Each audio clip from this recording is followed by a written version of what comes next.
ফের অশান্ত বাংলাদেশ, আর সেই বাংলাদেশে এবার মুছে ফেলো মুজিবকে। আর এই লক্ষ্যে বঙ্গবন্ধু মুজিবুর রহমানের বাড়িতে রাতভর তাণ্ডব চালানো হলো। ধানমন্ডিতে ধ্বংস করে দেওয়া হলো বঙ্গবন্ধু ভবন। শেখ হাসিনা সুধা সদনেও আগুন, লুটপাট। বঙ্গবন্ধু ভবন গুঁড়িয়ে দিলেও ইতিহাস মোছা যাবে না, পাল্টা সরব শেখ হাসিনা।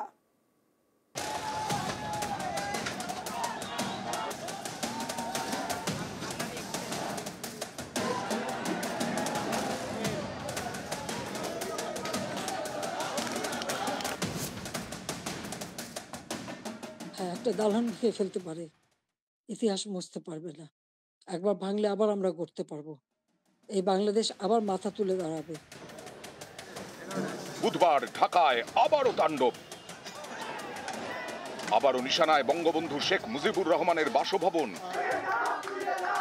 কয়েক ঘন্টায় ধ্বংস করে দেওয়া হলো বঙ্গবন্ধু ভবন।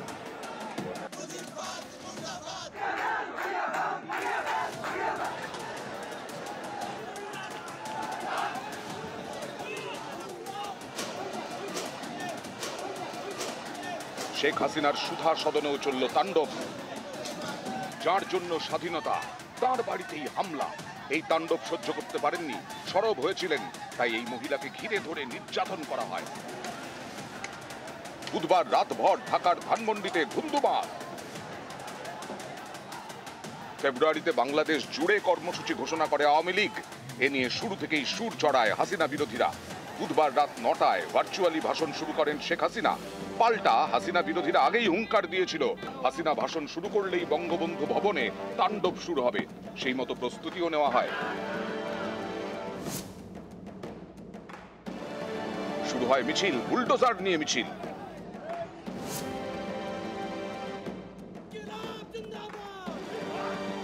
ধানমন্ডিতে বঙ্গবন্ধু ভবনের সামনে পৌঁছে যান বিক্ষোভকারীরা। যে যেমন ভাবে পারে তাণ্ডব শুরু করে, হাতুড়ি শাবল দিয়ে লাগাতার বাড়ি।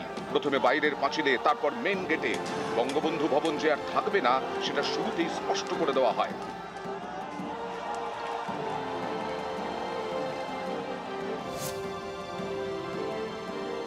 বঙ্গবন্ধু ভবন ভাঙার জন্য নিয়ে আসা হয় ক্রেন। এক্সকাভেটর দিয়ে বঙ্গবন্ধু ভবন ভাঙা শুরু করে বিক্ষোভকারীরা। 1 ঘন্টা ধরে চলে তাণ্ডব। আগুন ধরিয়ে দেওয়া হয় বঙ্গবন্ধু ভবনে।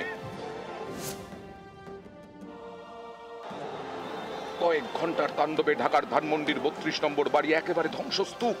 পাশের 5 নম্বর বাড়িতেও হামলা চলে। এই বাড়িটির নাম সুধা সদন। স্বামী ওয়াজেদ মিয়ার সঙ্গে এই বাড়িতে এক সময়ে থাকতেন শেখ হাসিনা। সেখানেও আগুন লাগিয়ে দেওয়া হয়। বুধবার রাত ভর তাণ্ডব, বৃহস্পতিবার সকালেও থামেনি। একেবারে গুঁড়িয়ে দেওয়া হয় বঙ্গবন্ধু ভবন। এখানেই শেষ নয়, দেশের ইতিহাস যে বাড়ির সঙ্গে জড়িয়ে তা ধ্বংস করে উচ্ছ্বাসে ফেটে পড়ে বিক্ষোভকারীরা। ধ্বংসযজ্ঞের পর যেন উৎসব।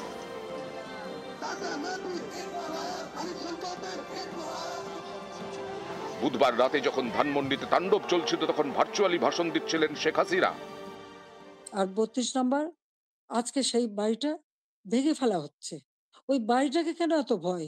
আমি দেশের জনগণের কাছে বিচার চাই, বলুন আপনারা। আমি কি আপনাদের জন্য কিছুই করিনি? তাহলে কেন এই অপমান, কেন এই বাড়িটা ভাঙা হবে? এই বাড়ি থেকে তো স্বাধীনতার ঘোষণা দিয়েছিলেন জাতির পিতা।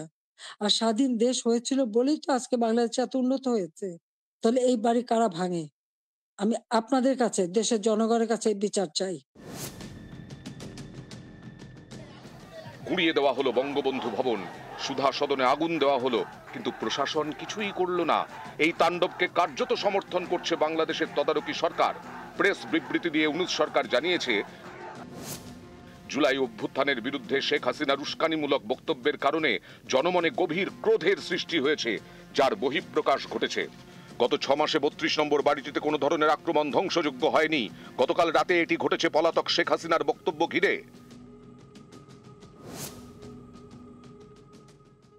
একটা দালান ভেঙে ফেলতে পারে, ইতিহাস মুছতে পারবে না।